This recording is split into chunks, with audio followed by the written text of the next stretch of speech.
Hi friends, welcome to our channel. நாம் இன்றைக்கி என்ன பார்க்க போகிறோன்னா, நான் வந்து ஒரு பிரதர் கம்பெனியில் மோட்ரு வாங்கியிருக்கேன்.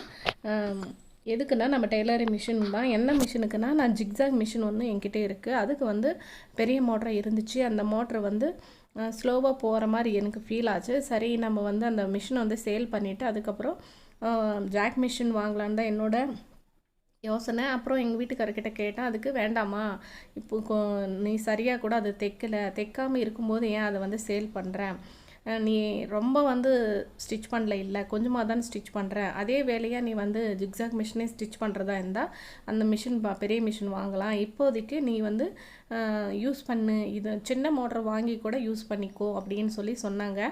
சரி, எனக்கு அந்த ஐடியா வந்து எனக்கு கரெக்டுன்னு பட்டுச்சு. அதனால் நான் என்ன பண்ணேன்னா, ஒரு டெய்லரிங் மிஷினுக்கு வந்து மோட்ரு ஃபிக்ஸ் பண்ணுறதுக்கு நான் இந்த மோட்ரு வாங்கிட்டு வந்தேன்.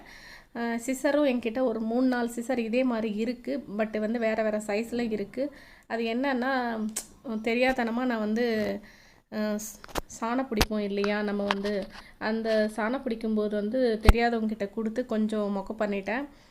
அதனால் நான் என்ன பண்ணுறது எனக்கு ஃபீல் ஆகிட்டே இருந்துச்சு. சரி, அதையும் யூஸ் பண்ணிக்கலாம். பட் வந்து நம்மளுக்கு பிசுறு இல்லாமல் கட் பண்ணுறதுக்கு நம்மளுக்கு ஒரு சிசரும் வேணும்னு சொல்லிட்டு தான் நான் இந்த சிசரும் வாங்கிக்கிட்டேன்.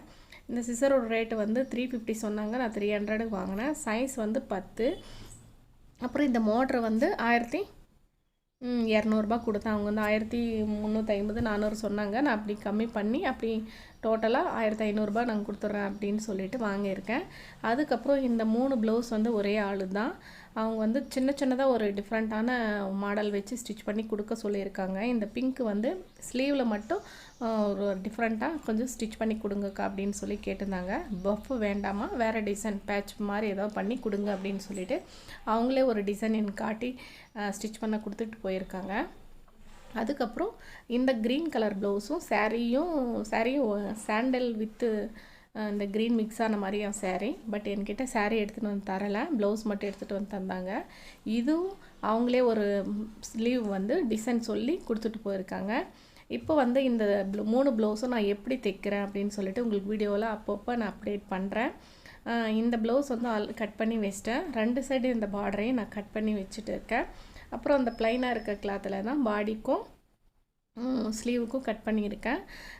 நான் வந்து இந்த லைன்ஸ் வந்து ஸ்ட்ரைட்டாக வர்ற மாதிரி வச்சு கட் பண்ணியிருக்கேன். ஏன்னாக்கா நம்ம துணியை பார்க்கும்போது நிறைய டெய்லர்ஸுங்க வந்து தப்பு பண்ணுறது எதனாலனாக்கா, இப்போ வந்து லைன்ஸ் வந்து ஸ்ட்ரைட்டாக வந்திருக்கும், அதை வந்து அப்படியே நம்ம குறுக்காக போட்டு ஸ்டிச் பண்ணுவாங்க. அது வந்து பார்க்குறதுக்கு வந்து நல்லா இருக்காது. நீங்கள் ட்ரை பண்ணி பாருங்கள். லைன்ஸு நம்மளுக்கு வந்தது வந்து ஸ்ட்ரைட்டாக வர்ற மாதிரி கட் பண்ணி பாருங்கள். சூப்பராக வரும் ப்ளவுஸு, நம்மளுக்கு ஃபினிஷிங்கும் சூப்பராக இருக்கும். இந்த ப்ளவுஸ் வந்து பேக் சைடு வந்து நார்மல் நெக்கு தான் கட் பண்ணியிருக்கேன். பட் வந்து த்ரெட் பைப்பிங் யூஸ் பண்ணி இந்த ப்ளவுஸ் ஸ்டிச் பண்ணலான்னு இருக்கேன். லைட்டாக வந்து கிளிட்டரிங்காக இருக்குது, கோல்டு மிக்ஸ் ஆன மாதிரி. அதனால் நான் கோல்டு கலர் த்ரெட்டு வச்சு த்ரெட் பைப்பிங் வைக்கிறேன். பைப்பிங்க்கு நான் ஸ்லீவில் மட்டும் ஒரு சின்னதாக டிசைன் வச்சுருக்கேன். இந்த டிசைன் பாருங்கள் எப்படி இருக்குன்னு. உங்களுக்கு பிடிச்சிருந்தா லைக் பண்ணுங்கள், ஷேர் பண்ணுங்கள். மறக்காமல் என்னோடய சேனலை சப்ஸ்கிரைப் பண்ணிக்கோங்க. நான் இனிமேல் போடுற ஒவ்வொரு வீடியோ உங்களுக்கு நோட்டிஃபிகேஷனில் வரணுன்னா என்னோடய சேனலை சப்ஸ்கிரைப் பண்ணிக்கோங்க. என்னோடய சேனல் நேம் வந்து அனி டிசைன்ஸ் அப்படின்னு நான் கொடுத்துருக்கேன். அதை வந்து நீங்கள் ட்ரை பண்ணி பாருங்கள். இந்த மாதிரி ப்ளவுஸ் வந்து ஸ்டிச் பண்ணிட்டேன். நான் வீடியோ எடுக்கவே மறந்துட்டேங்க. எப்படி ஸ்டிச் பண்ணேன்னு உங்களுக்கு காட்ட முடியல. பட் வந்து நடுவில் இந்த ஃபினிஷிங்கெல்லாம் ஸ்டிச் பண்ணி முடிச்சுட்டு அந்த பீட்ஸ் கோக்குறோம் இல்லையா, இந்த பீட்ஸ் எல்லாம் கோத்த பின்னாடி தான் நான் சைடு வந்து ஜாயின் பண்ணலான்னு சொல்லிட்டு வச்சுட்டேன். ஏன்னா நம்ம இந்த பீட்ஸ் எல்லாம் சைடு ஜாயின் பண்ணிட்டோம்னா நம்மளுக்கு ஃப்ரீயாக அந்த பீட்ஸ் வந்து வைக்க முடியாது. அதனால் நான் வந்து சைடு ஜாயின் பண்ணாதவே இந்த பீட்ஸ் எல்லாம் செஞ்சிடலாம் அப்படின்னு சொல்லிட்டு பீட்ஸ் எல்லாம் வச்சுட்டேன். பாருங்கள் எப்படி எவ்வளோ அழகாக நீட்டாக இருக்குது. மேலே வந்து ஸ்லீவில் ஆஃப் ஸ்லீவில் மட்டும் இந்த டிசைன் வரும். கீழே வந்து நான் 2 சைடு இருந்த பார்டரை வந்து ஜாயின் பண்ணி ஒரு திக்கான பார்டராக கொடுத்துருக்கேன். கீழே வந்து த்ரெட் பைப்பிங் கொடுத்துருக்கேன். ஃப்ரண்ட்டும் பேக்கும் நார்மல் ரவுண்ட் நெக்கு தான். இந்த டிசைன் உங்களுக்கு பிடிச்சிருந்தா எனக்கு மறக்காமல் கமெண்ட்டில் கேளுங்க. நான் இந்த ப்ளவுஸ் டிசைன் வந்து எப்படி ஸ்டிச் பண்ணுறேன் அப்படின்னு சொல்லிட்டு இதே மாதிரி இன்னொரு ப்ளவுஸ் வந்து உங்களுக்கு ஸ்டிச் பண்ணி காட்டுறேன். ஸ்டிச் பண்ணும்போது வீடியோ எடுக்க மறந்துட்டேங்க, அதனால தான். இல்லைனா இந்த வீடியோவே உங்களுக்கு எப்படி ஸ்டிச் பண்ணுறதுன்னு சொல்லி போட்டிருப்பேன்.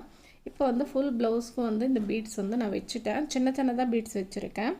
எப்படி வச்சுருக்கேன்னா, சின்னதாக ஃபில்ட்டு மாதிரி வந்து நம்ம ஸ்டிச்சிங்லேயே கொடுத்துட்டு லைன் போட்டு அதுக்கப்புறம் அந்த லைன்ஸை வந்து ஜாயின் பண்ணுற மாதிரி நான் வந்து பீட்ஸ் வச்சுருக்கேன். நார்மல் கட்டிங் தான், ஸ்ட்ரைட் கட்டிங் தான், கிராஸ் கட்டிங் இல்லை.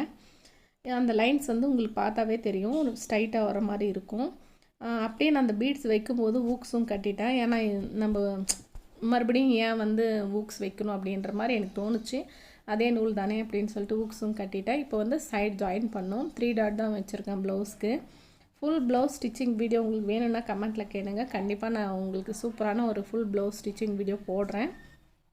இனிமேல் தீபாவளி வந்துடுச்சு இல்லையா, நீங்கள் வந்து டெய்லராக இருந்தீங்கன்னாக்கா ஃபாஸ்ட்டாக தைக்கிறதுக்கு ஆரம்பிங்க. நானும் ஃபாஸ்ட்டாக தைக்கணுன்றது முடிவில் தான் இருக்கேன்.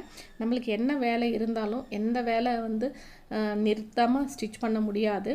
நிறுத்திட்டு ஸ்டிச் பண்ண முடியும், நிறுத்தாமல் தான் நம்ம ஸ்டிச் பண்ணி ஆகணும். அதனால் வேலையோடு சேர்த்து நம்ம ஸ்டிச் பண்ணுறதுலையும் கான்சன்ட்ரேட் பண்ணி நம்ம நிறைய ப்ளவுஸ் வந்து தைக்கணும் அப்படின்னு சொல்லிட்டு நான் முடிவு பண்ணியிருக்கேன். கண்டிப்பாக இனிமேல் வந்து ஃபாஸ்ட்டாக தைக்கணும் அப்படின்னு சொல்லிட்டு நினைக்கிறேன். கொஞ்ச நாளாக வீடியோ போடலை அப்படின்னு சொல்லும்போது என்னோடய பையனுக்கு வந்து உடம்பு சரியில்லைங்க, அவங்க ஹாஸ்பிட்டலில் சேர்த்துருந்தோம். அதை பார்த்துட்டு நான் வந்து வீடியோ போட முடியல. இப்போ பரவாயில்ல, நல்லா இருக்கேன், ஸ்கூல் கிளம்பிட்டான். அதனால் சரி நம்ம வந்து வீடியோஸ் போடலாம் அப்படின்னு சொல்லிட்டு, இது வந்து ஹாஸ்பிட்டலுக்கு போகிறதுக்கு முன்னாடி எடுத்த வீடியோ தான். ஓகே ஃப்ரெண்ட்ஸ், இந்த ப்ளவுஸ் ஸ்டிச்சிங் வீடியோ வந்து வேணும்னா ஃபுல் ப்ளவுஸும் வந்து ஸ்டிச் பண்ணி முடிச்சிட்டேன். பாருங்கள், நீட்டான ஃபினிஷிங் இருக்குது. பட் வந்து இது வந்து அயன் பண்ணணும். அது ஒன்று தான் வேலை நம்மளுக்கு. அயன் பண்ணி நீட்டாக எடுத்து வச்சுட்டோன்னா நம்ம கஸ்டமருக்கு கொடுத்துடலாம். பேலன்ஸ் இன்னும் 2 ப்ளவுஸ் இருக்குது. அந்த ப்ளவுஸுங்க வந்து நான் எப்படி ஸ்டிச் பண்ணுறேன்னு சொல்லிட்டு அடுத்தடுத்த வீடியோவில் நான் போடுறேன். கண்டிப்பாக என்னோடய சேனலை சப்ஸ்கிரைப் பண்ணி வச்சுக்கோங்க. மறக்காமல் பெல் ஐக்கானை கிளிக் பண்ணி வச்சுக்கோங்க. இப்போ இந்த ஸ்லீவில் வந்து பாதி மட்டும்தான் நான் வந்து டிசைன் வச்சுருக்கேன், சென்டரில் வர மாதிரி. ஏன்னா துணி வந்து கொஞ்சம் பத்தலைங்க, அதனால தான். ஃபுல் ஸ்லீவுக்கும் இந்த மாதிரி டிசைன் வைக்கும்போது இன்னும் அழகாக தான் இருக்கும். பட் வந்து ஆல்ரெடி நான் உங்களுக்கு சொல்லிட்டு தான் ஸ்டிச் பண்ணேன். பாதி தான் வரும், சென்டரில் மட்டும்தான் வருங்க அப்படின்னு சொன்னேன். அவங்களும் ஓகேன்னு சொன்னதுனால நான் ஸ்டிச் பண்ணி கொடுத்துருக்கேன். Okay friends.